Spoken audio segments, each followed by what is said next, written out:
आप सबका बहुत शुक्रिया। हिज़्ब रिवायत बजट के अगले दिन हम हुकूमत की तरफ से एक प्रेस कॉन्फ्रेंस करते हैं जिसमें अपनी जो सहाफ़ी बरादरी है उसके ज़रिए कोशिश करते हैं कि जो बजट की चीदा नुकात हैं वो पेश किए जाएं।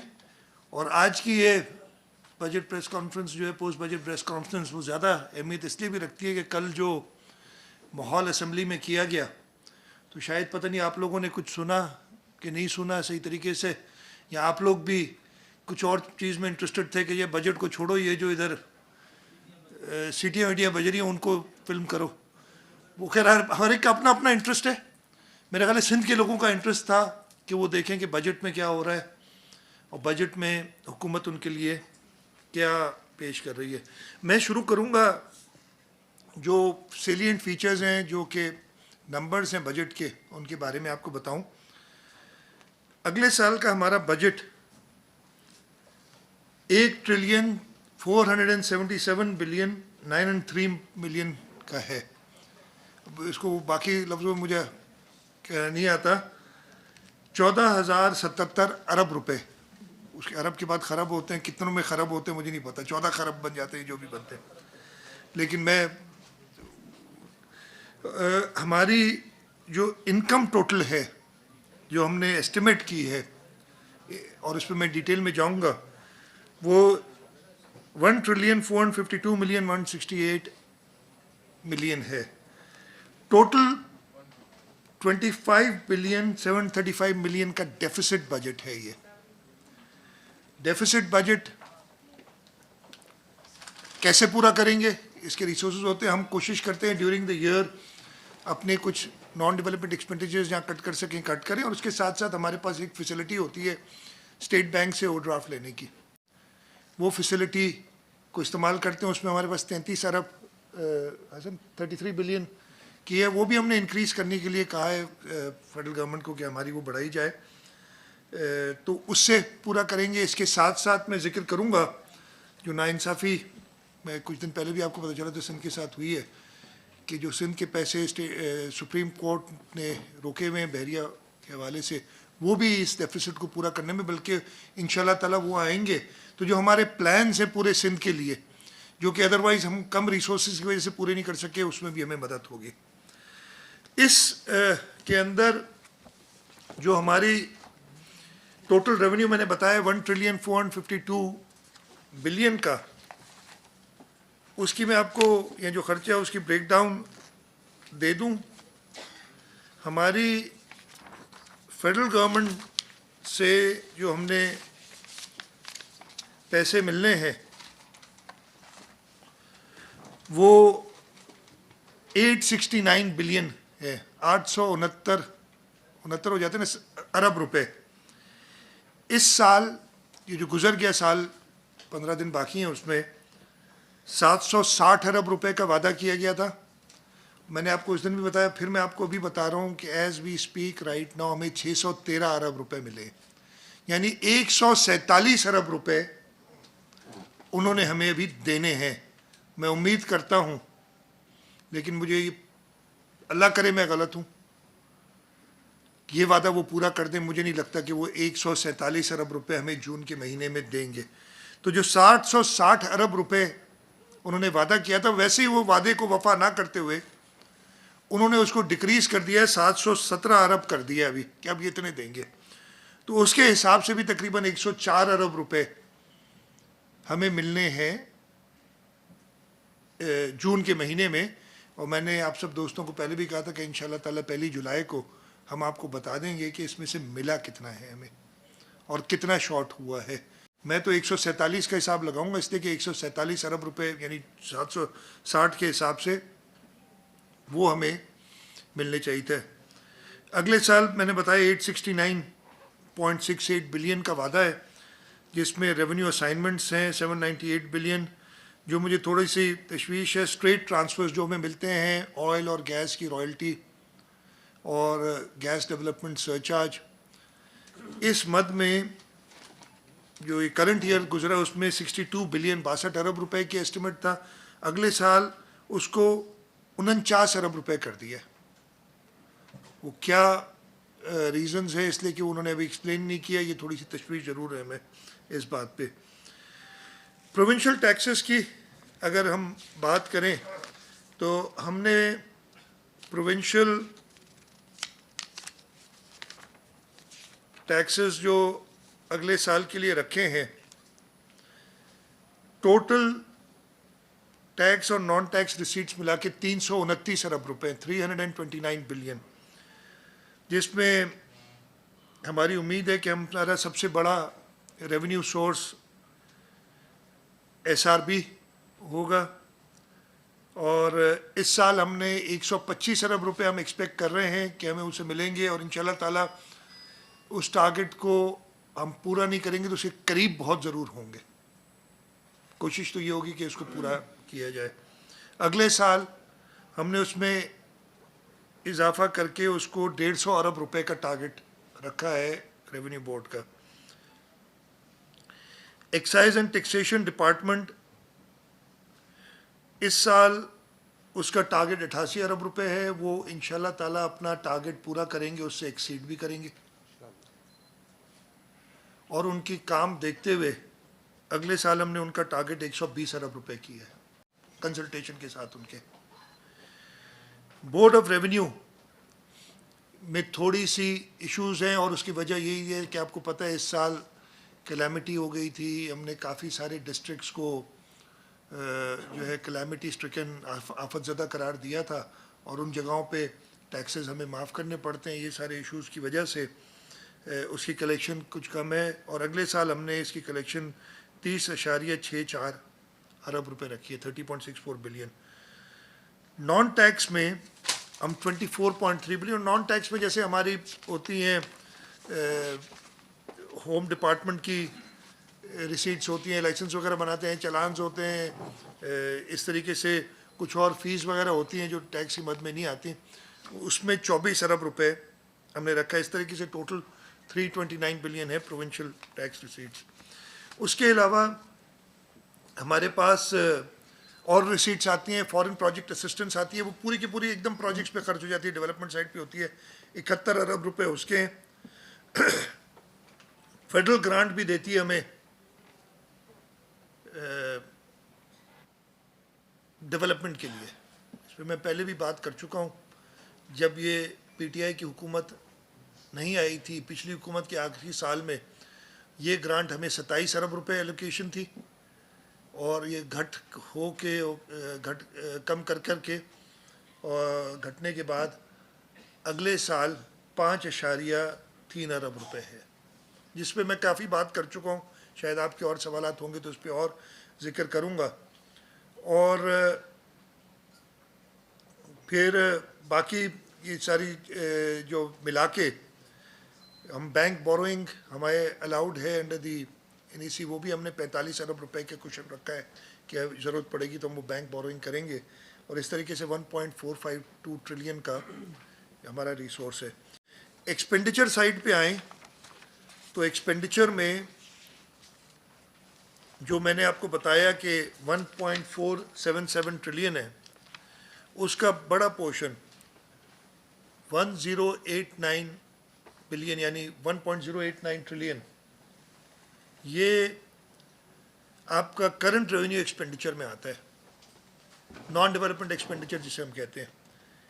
इसके अंदर मेजर पोर्शन सैलरीज का है, और हमारी जो प्रोविंशियल एक्सचेकर से सैलरीज रन करते हो और सैलरीज और पेंशन्स जो होती हैं हमारा, वो 57% इसका उसमें जा रहा है। एक्चुअली ये उससे भी ज़्यादा होता है, इसलिए कि जो हम for example district local governments को पैसे देते हैं और इस साल 82 बिलियन रखा हुआ है, वो इसी में है, नॉन डेवलपमेंट में आते हैं, जहाँ से वो डेवलपमेंट भी कराते हैं। तो वो उसमें जो सैलरीज दी जाती हैं वो भी सैलरी अकाउंट में आती हैं। तो सैलरीज मेरा ख्याल है तकरीबन 60% नॉन डेवलपमेंट का हमारा हो जाता है। इसके अलावा हमारी मेजर जो इसकी रेसिपिएंट्स हैं वो ग्रांट्स होती हैं जो हम देते हैं डिफरेंट इदारों को, और हुकूमती इदारे भी हैं और इसमें कुछ प्राइवेट सेक्टर के इदारे भी हैं जिनको हम पब्लिक प्राइवेट पार्टनरशिप में ग्रांट्स देते हैं। और सीधा सीधा जो इनमें हैं इदारे, वो आप लोगों को पता है, लेकिन मैं फिर से थोड़ा सा जिक्र कर देता हूँ। हम 6.5 अरब रुपए, पहले 5 अरब दिया करते थे, 6.5 अरब रुपए अगले साल यूनिवर्सिटीज़, सारी यूनिवर्सिटीज़ को ग्रांट्स देंगे जो पब्लिक सेक्टर यूनिवर्सिटीज़ हैं। हम 2 अरब रुपए रखे हमने, जो बोर्ड में हमने कहा है कि रजिस्ट्रेशन और जो आपकी एनुअल एग्जामिनेशन फ़ी होती है क्लास 9 से लेके क्लास 12 तक, वो हम स्टूडेंट से नहीं लेंगे, हम वो खुद देंगे। उसके लिए एक ग्रांट रखी हुई है। हमने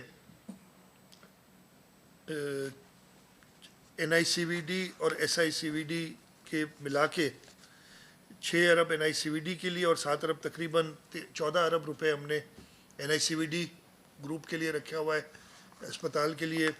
गम्बट institute, Pir Abdul Qadir Shah Jilani institute of medical sciences Gambat, इसके लिए 4 अरब रुपए रखे हुए हैं। SIUT के लिए मेरे पास इधर कहीं नंबर होगा, आई थिंक 5.6 बिलियन रखे हुए हैं। इंडस हॉस्पिटल को हम टोटल 4.5 अरब रुपये, 2.5 अरब रुपये उनके करंट एक्सपेंडिचर के लिए, और सिंध हुकूमत के साथ मिलके वो जो अपनी एक्सपेंशन कर रहे हैं वो हैं, हम उनकी मदद कर रहे हैं। उसमें तकरीबन 2 अरब रुपए उसके लिए दे रहे हैं, 4.5 अरब रुपए ये हो गए। मैंने आपको बताया लोकल गवर्नमेंट्स को 82 बिलियन की एलोकेशन है, और इसमें SIUT की 7.1 बिलियन है, इसलिए कुछ डेवलपमेंट साइड पे भी है। टोटल मिला के 5.6 नहीं, 8.2 बिलियन PPHI के लिए है ग्रांट। इस तरीके से और भी हैं, शहीद Benazir Bhutto external emergency trauma centre के लिए 2 अरब रुपए, और कई और ग्रांट्स हैं जिनके जिक्र पूरी डिटेल में मौजूद है। मैंने जो मेन वो बताई कि ये लोग कहते हैं नॉन डेवलपमेंट एक्सपेंडिचर, लगता ये है कि बड़ा ही ये खर्च हो रहा है, सिर्फ तनख्वाहों में जा रहा है, सिर्फ तनख्वाहें नहीं होती इसमें। Major for example operation and maintenance का खर्चा भी इसमें आता है, और मेरा पर्सनल ख्याल है कि यही है कि हम नई चीज़ बनाने में तो ज़ोर देते हैं, अपनी पुरानी चीज़ को संभालने में हम कम तवज्जो देते हैं, और इसकी ज़रूरत है। तो ये इतनी ख़राब चीज़ नहीं होती है नॉन डेवलपमेंट एक्सपेंडिचर। इसमें पिछले साल से जो नॉन डेवलपमेंट एक्सपेंडिचर में तकरीबन 12.5% इजाफा हुआ है। अच्छा जी, फिर एक करंट कैपिटल एक्सपेंडिचर होता है, और करंट कैपिटल एक्सपेंडिचर क्या होता है? ये आपके जो लोन्स हमने रीपे करने होते हैं वो इसमें आ जाते हैं। हमने जो कुछ पब्लिक प्राइवेट पार्टनरशिप में प्रोजेक्ट्स किए जहाँ हुकूमत की भी शराकतदारी होती है, इक्विटी होती है, उसके लिए हम पैसे देते हैं। वाइबिलिटी गैप फंड होता है, ये पब्लिक प्राइवेट पार्टनरशिप प्रोजेक्ट्स को चलाने के लिए, हम इसको करंट कैपिटल साइड पे रखते हैं, डेवलपमेंट साइड पे नहीं शो करते। मैं आपको दिखाऊंगा, ये आपको मैंने उस दिन बताया था, फेडरल गवर्नमेंट इसको भी अपने डेवलपमेंट पोर्टफोलियो में शो करके बताती है कि जी हमने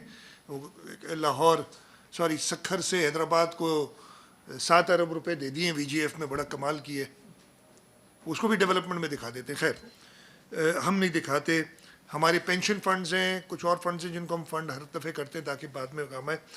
टोटल इसकी एलोकेशन 59.5 बिलियन के करीब है, और डेवलपमेंट साइड पे जैसे मैंने आपको बताया 329 बिलियन का हमारा डेवलपमेंट पोर्टफोलियो है, जिसमें 252.5 हम अपने रिसोर्सेज से पूरा कर रहे हैं, यानी 252.5 में 222.5 प्रोविंशियल ADP है।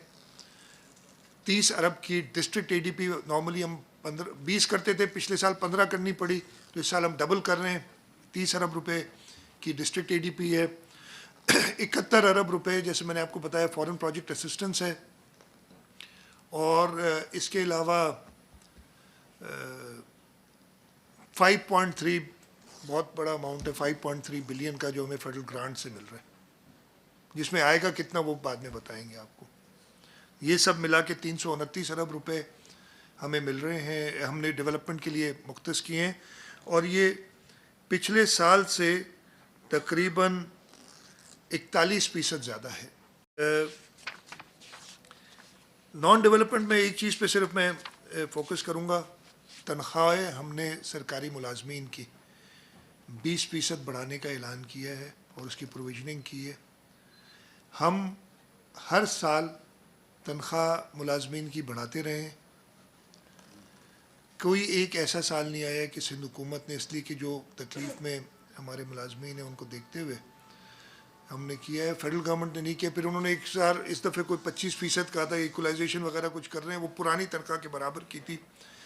ये इस वक्त जो हमारे मुलाजमीन की तनख्वाह है वो गारंटी के साथ, मैंने कल अपनी बजट स्पीच में भी कहा था कि पूरे पाकिस्तान से ज़्यादा है, इसलिए कि वो आजकल की जो महंगाई के तूफ़ान बर्पा हुआ है, महंगाई जो आई हुई है उसके लिए ज़रूरी है। इसके साथ साथ जिस पे थोड़ी सी क्रिटिसिज्म भी हमारे ऊपर हुई है, लेकिन वो क्रिटिसिज्म मैं लेने के लिए तैयार हूँ कि हमने 25,000 रुपये मिनिमम वेज का ऐलान किया है और हम ये चाहते हैं कि पूरे मुल्क में ये हो, इसलिए कि 25,000 भी मेरे हिसाब से नाकाफ़ी है, बहुत कम है।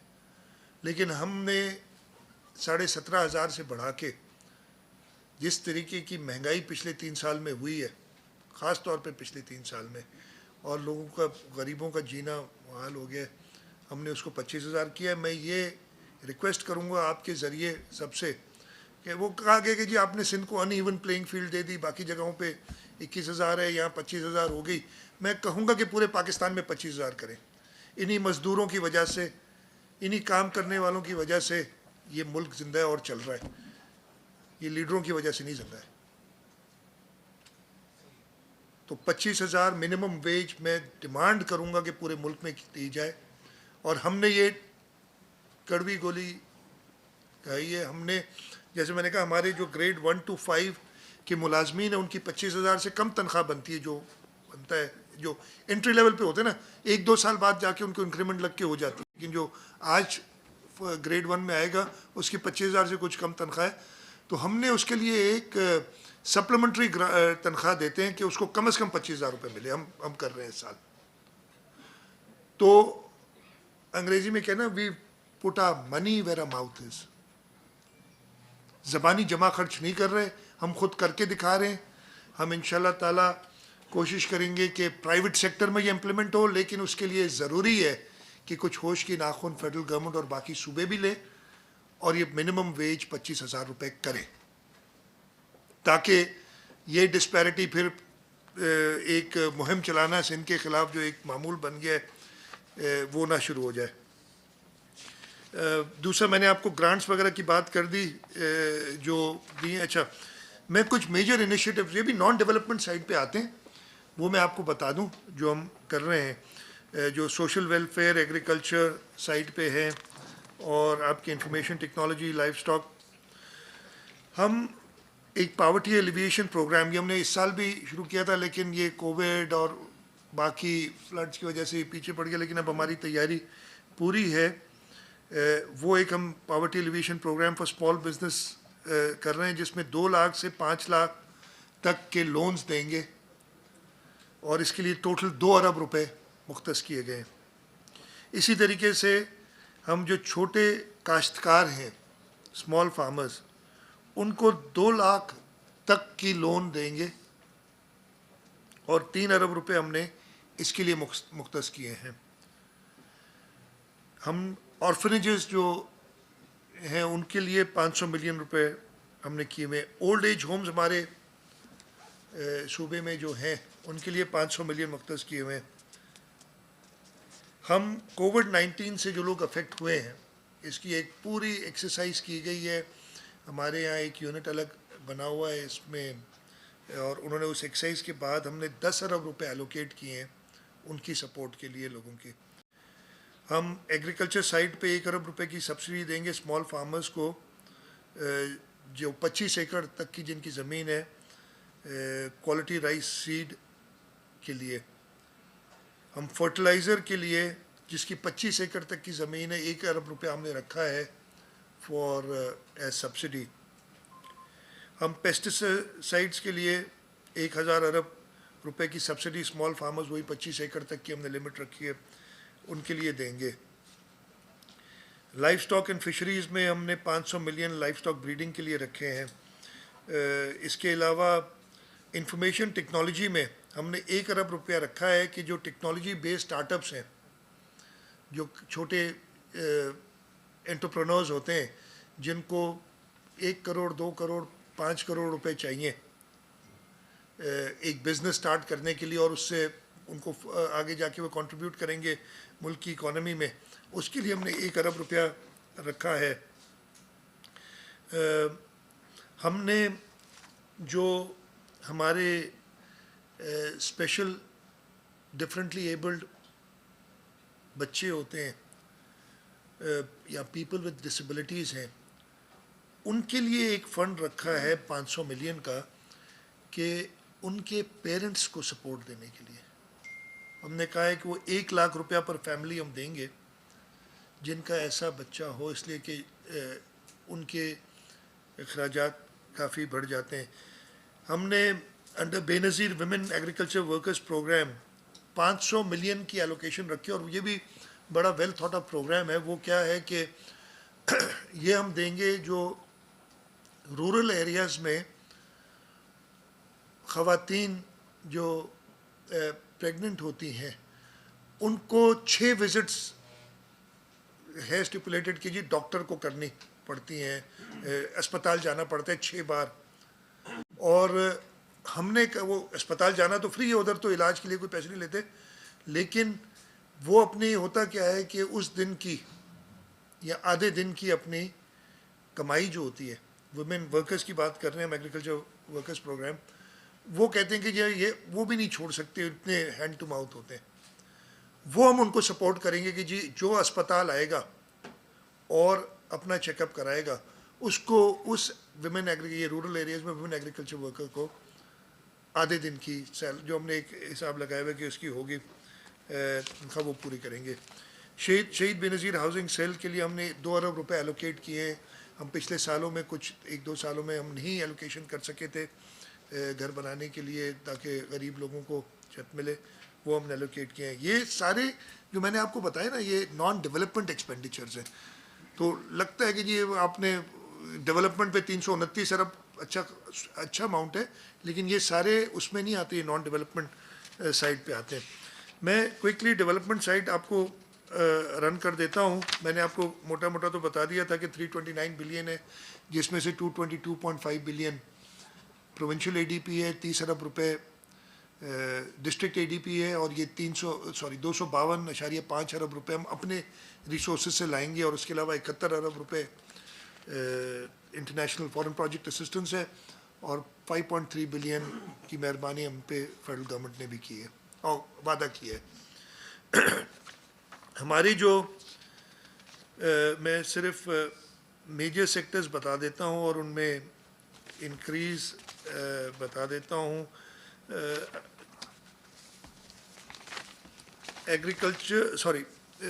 एजुकेशन में 21 अरब रुपए पिछले साल थे, उसको बढ़ा के 26 अरब रुपए किया गया है। एग्रीकल्चर पहले तो मुझे याद था कि मैंने एग्रीकल्चर पहले बोलना है, इससे आता है। एग्रीकल्चर सप्लाईज एंड प्राइसेस उसकी 2.285 बिलियन था इस करंट ईयर में जो ख़त्म हो रहा है, उसको बढ़ा के 5 अरब रुपए कर दिया है। 120% का इजाफा है इस सेक्टर में। औकाफ, ज़कात, religious affairs and ocean, normally ये डिपार्टमेंट्स को ज़्यादा एलोकेशंस दी जाती है। इस साल हमने क्या किया, एक नई पॉलिसी दी है कि जो स्कीम भी 100 मिलियन से कम जिसका थ्रू फॉरवर्ड है, यानी 10 करोड़ से कम में ख़त्म हो जाएगी, उसको 100% एलोकेशन दी है।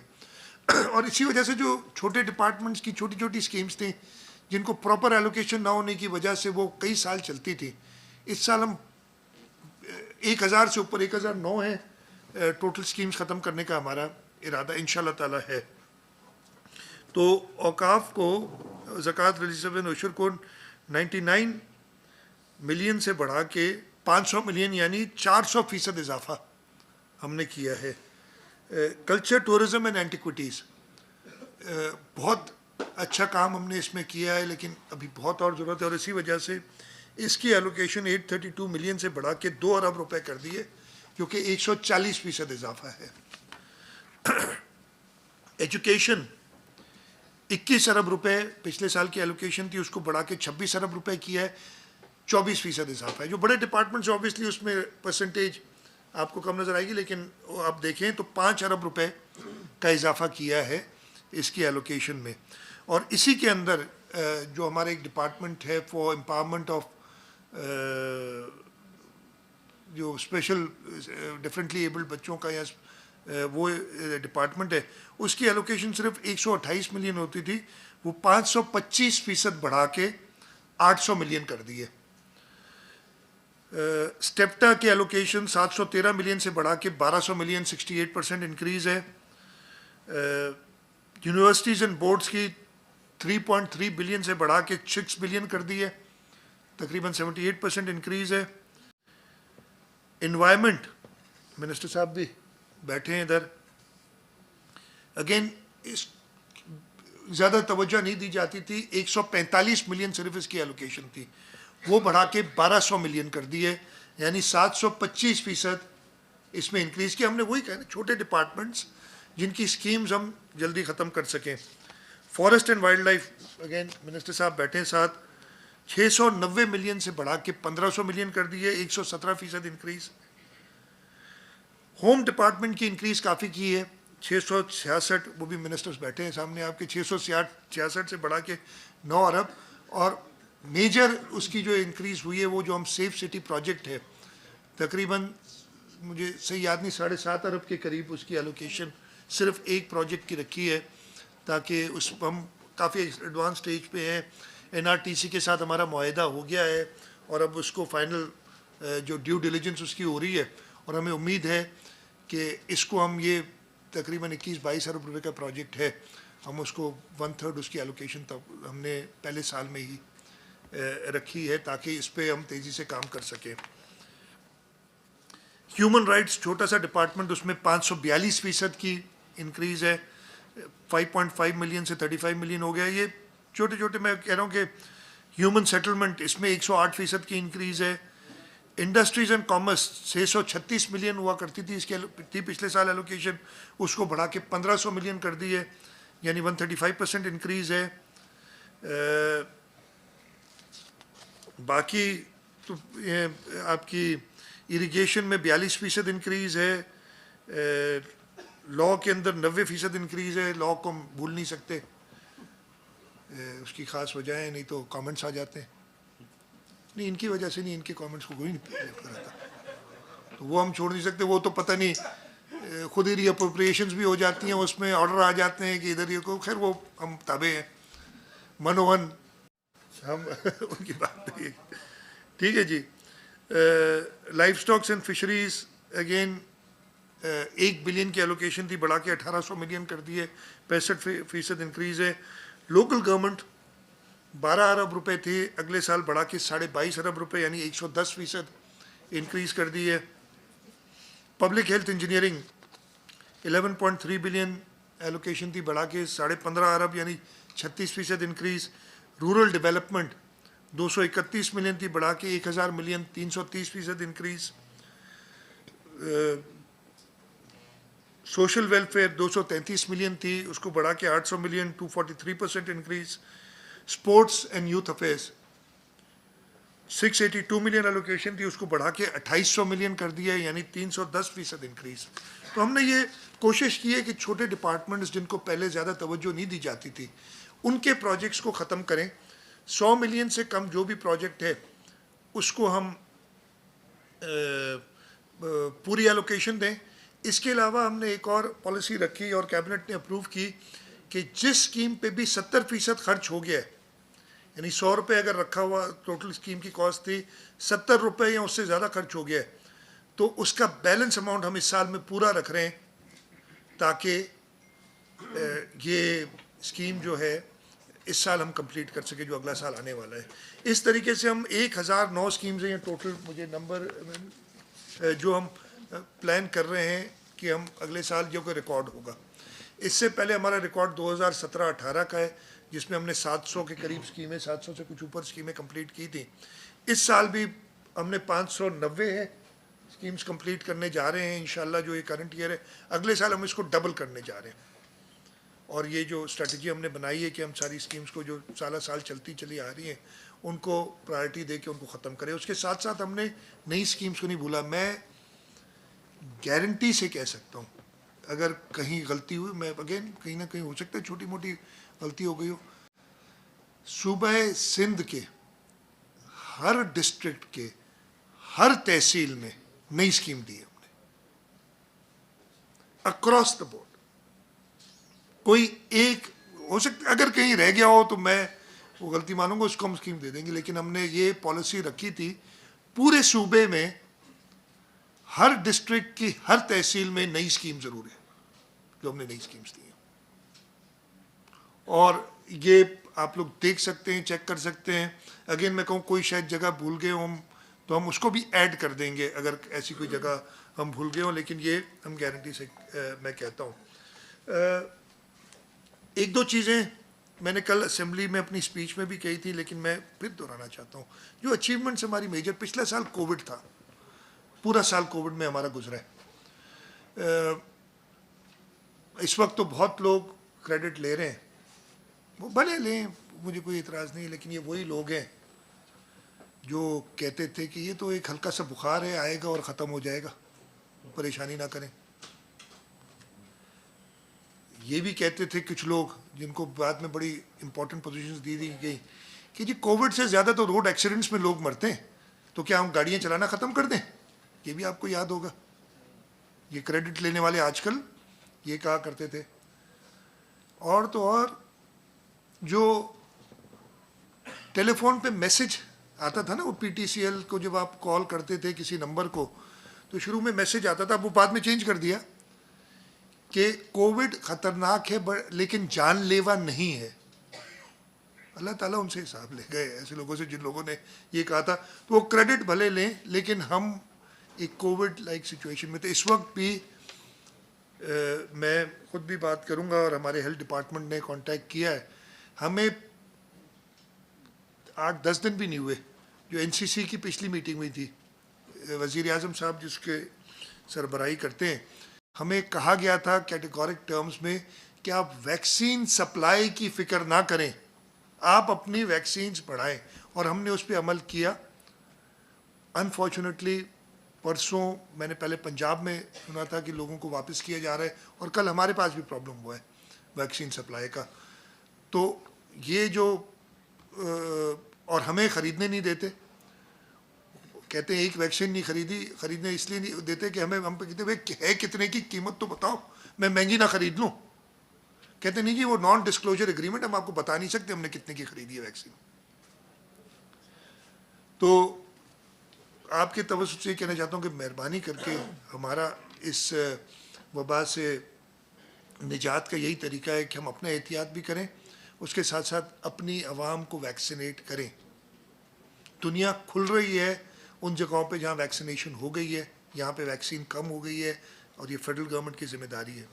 मैं ये सारी बात इसलिए की कि इस कोविड में चले बहुत सारी बातें मैंने आप बताया, जो भी हमने स्टेप्स लिए, जो अब सबको पता है। कोई एक सूबा बताएं या वफाक बताएं जिसने इस कोविड के दौरान एक ऐसा अस्पताल बनाया हो जिसको एग्जाम्पल दिया जा रहा है। मैं हमारी जो Sindh infectious disease hospital and research centre हमने बनाया है, 3 या 4 महीने पुरानी बिल्डिंग थी, सॉर्ट ऑफ अबैंडन्ड थी, उसको टेक ओवर किया, उसमें कुछ और बनना था। हमने कहा नहीं इस वक्त ज़रूरत है, 3 से 4 महीने में वो कंप्लीट करके इस किस्म के अस्पताल उधर बनाइए। उस अस्पताल ने, मैंने कल नंबर्स दिए थे, 3000 से ज़्यादा, 3049, ये मई तक की, 12 जून तक की रिपोर्ट है, 3049 लोग ट्रीट किए। और ये उस अस्पताल में वो आते हैं जिनको सख्त तकलीफ़ होती है। और यहाँ पे टोटल जितने लोग आए थे उनमें से 694 अफराद की डेथ भी हुई है, बाकी कुछ इलाज में है और बाकी सेहतियाब होके जा चुके हैं। किसी एक अस्पताल में, मैं पब्लिक प्राइवेट सेक्टर कहता हूँ मिला के, क्या इतनी ट्रीटमेंट्स हुई हैं? ये हमने ना सिर्फ प्रिवेंटिव साइड पे, क्यूरेटिव साइड पे, टेस्टिंग की बात हम पोस्ट करते हैं कि जी हमने सारे मुल्क से मिला के डबल टेस्टिंग की है, बात बिल्कुल दुरुस्त है। हमारा जो रिकवरी रेशो है, यानी जो लोग सेहतियाब हो जाते हैं, वो पूरे मुल्क से आधा नहीं तो तकरीबन 70%, 80% ज़्यादा हम रिकवर करते हैं, यानी डबल नहीं है तो 80% ज़्यादा हम रिकवर हमारे लोग हुए हैं। तो ये सारी चीज़ें हैं, ये स्टेटिस्टिक्स, ये नंबर्स झूठ नहीं बोलते। ये बाकी आपने अगर सिर्फ ज़बानी अगर जमा खर्च करना है वो आप करते रहें जो करना है।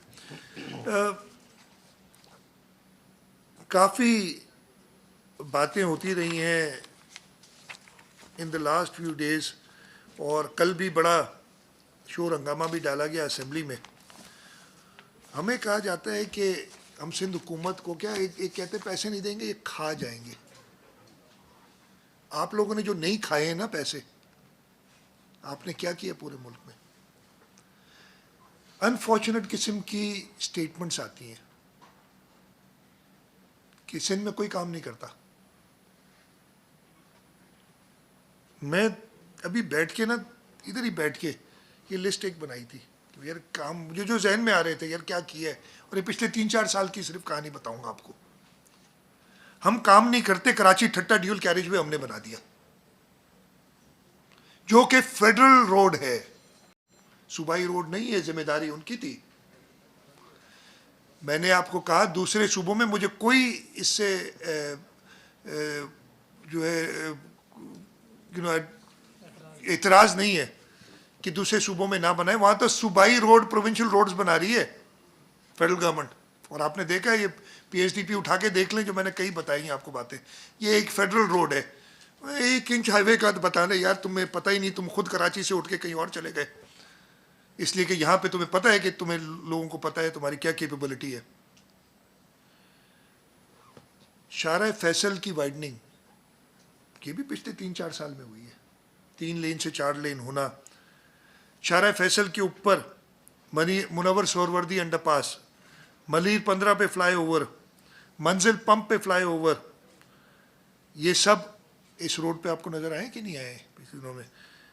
कोरंगी में 8,000 रोड और 12,000 रोड, ये बने कि नहीं बने? हम काम नहीं करते भाई, हम बिल्कुल काम नहीं करते, करेंगे तो पता नहीं क्या करेंगे। Hub river road, Madinatul Hikmat road, Sadqain underpass, Begum Nusrat Bhutto underpass, cantt station के सराउंडिंग एरियाज में सारे रोड पिछले कुछ सालों में बनाए गए।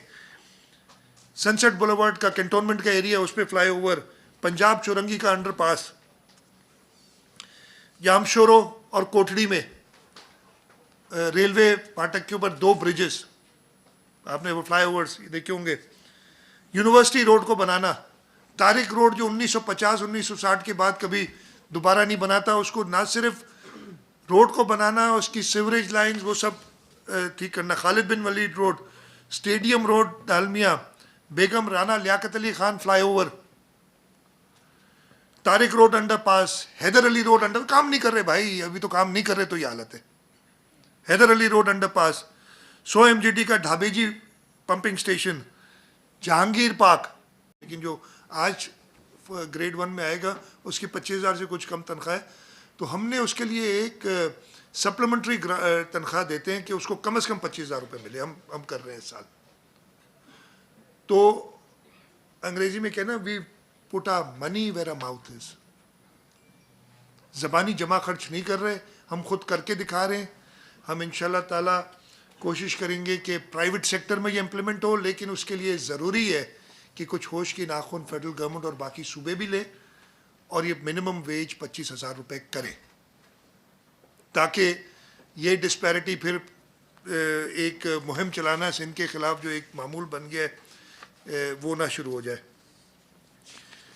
दूसरा, मैंने आपको ग्रांट्स वगैरह की बात कर दी जो दी हैं। अच्छा, मैं कुछ मेजर इनिशिएटिव्स, ये भी नॉन डेवलपमेंट साइड पे आते हैं, वो मैं आपको बता दूं जो हम कर रहे हैं, जो सोशल वेलफेयर, एग्रीकल्चर साइड पे है, और आपकी इंफॉर्मेशन टेक्नोलॉजी, लाइफ स्टॉक।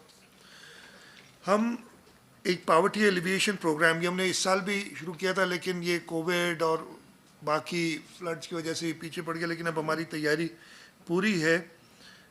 वो एक हम poverty alleviation programme for small business कर रहे हैं, जिसमें 2 लाख से 5 लाख तक के लोन्स देंगे, और इसके लिए टोटल 2 अरब रुपए मुख्तस किए गए हैं। इसी तरीके से हम जो छोटे काश्तकार हैं, स्मॉल फार्मर्स, उनको 2 लाख तक की लोन देंगे और 3 अरब रुपए हमने इसके लिए मुख्तस किए हैं। हम ऑर्फनेजेस जो हैं उनके लिए 500 मिलियन रुपए हमने किए हुए। ओल्ड एज होम्स हमारे सूबे में जो हैं उनके लिए 500 मिलियन मुख्तस किए हुए हैं। हम कोविड-19 से जो लोग अफेक्ट हुए हैं इसकी एक पूरी एक्सरसाइज की गई है। हमारे यहाँ एक यूनिट अलग बना हुआ है इसमें, और उन्होंने उस एक्सरसाइज के बाद हमने 10 अरब रुपए एलोकेट किए हैं उनकी सपोर्ट के लिए लोगों